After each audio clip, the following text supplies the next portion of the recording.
இந்த சாப்பிட்ற விஷயத்துல ராத்திரி நேரத்துல ராக்கூத்து அடிக்கிறது நம்ம குடும்பத்துல பழகி போன ஒண்ணு. நேத்து டிஎன்பிஎஸ்சி எக்ஸாம் எழுத போயிட்டேன். மதியம் ஸ்கூல்ல என்ன போய் விட்டுட்டு வர வழியில இந்த நண்டும் ராலும் வாங்கிட்டு வந்து கழுவி கிளீன் பண்ணி அப்படியே ஃப்ரீசர்ல வச்சுட்டாங்க.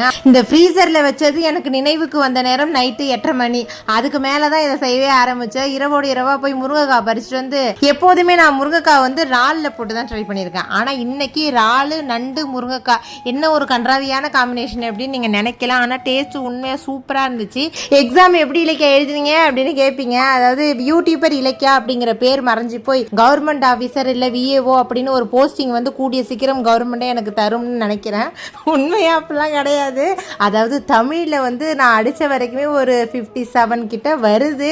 பாக்கி கொஷின்லாம் நான் பார்க்கல. அதெல்லாம் ஏன் நம்ம பார்த்துக்கிட்டு எழுதின வரைக்கும் நல்லா எழுதிருப்போம் அப்படின்னு அப்பா சைடில் உட்காந்துருப்போம். அது பாஸ் ஆகிறோமோ போகிறோமோ, படித்தவங்க எவ்வளோ பேர் கஷ்டப்பட்டு ராப்பகலாக கண்ணு முழிச்சு படிச்சிருப்பாங்க. நம்மலாம் நாள் வரைக்குமே புக்கை தொடாத ஆள். நான் குத்துமதிப்பாக என் அறிவுக்கு எட்டுன வரைக்கும் எழுதியிருக்கேன். அது எப்படி வருதுன்னு தெரியல. அதுக்கு முன்னாடி இந்த கிரேவி எப்படி வருதுன்னு எனக்கு தெரியல. உரைப்பா இருக்குன்னு தண்ணியை ஊற்றினா தண்ணியாக ஆயிடுச்சுன்னு மொளாத்துல போட்டேன். ஆக மொத்தத்தில் ஏதோ ஒன்று உருவாகிட்டு இருக்குதான் நினச்சேன். ஆனால் நல்லா தான் வந்துருந்துச்சு. இந்த அடுப்புக்கு கீழே பர்னர் புடுங்கிட்டு போயிடுச்சா என்னன்னு தெரியல. அடுப்புக்கு மேலே தவிர பாக்கி எல்லா இடத்துலையும் அந்த ஃபயர் ஆகுது.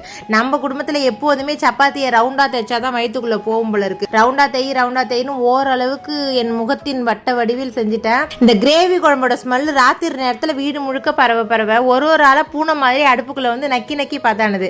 முதல்ல தங்கை, அடுத்தது அண்ணன். இப்ப நக்கியே அரைக்குண்டாம் குழம்பு காலி ஆயிடும் போல இருக்கு. இந்த கிரேவி சப்பாத்திலாம் செஞ்சு முடிக்கிறதுக்கே 10 மணி ஆயிடுச்சு. சாப்பிட்றதுக்கு 10:30 மணி, தூங்க போறதுக்கு 11 மணி. தூங்க போனாலும் தூக்கம் கிடையாது. ரீல்ஸா செல்லுல பறக்கும். நீங்களும் அப்படிதானாலும் மறக்காம கமெண்ட்ல சொல்லுங்க. Okay friends, Tata.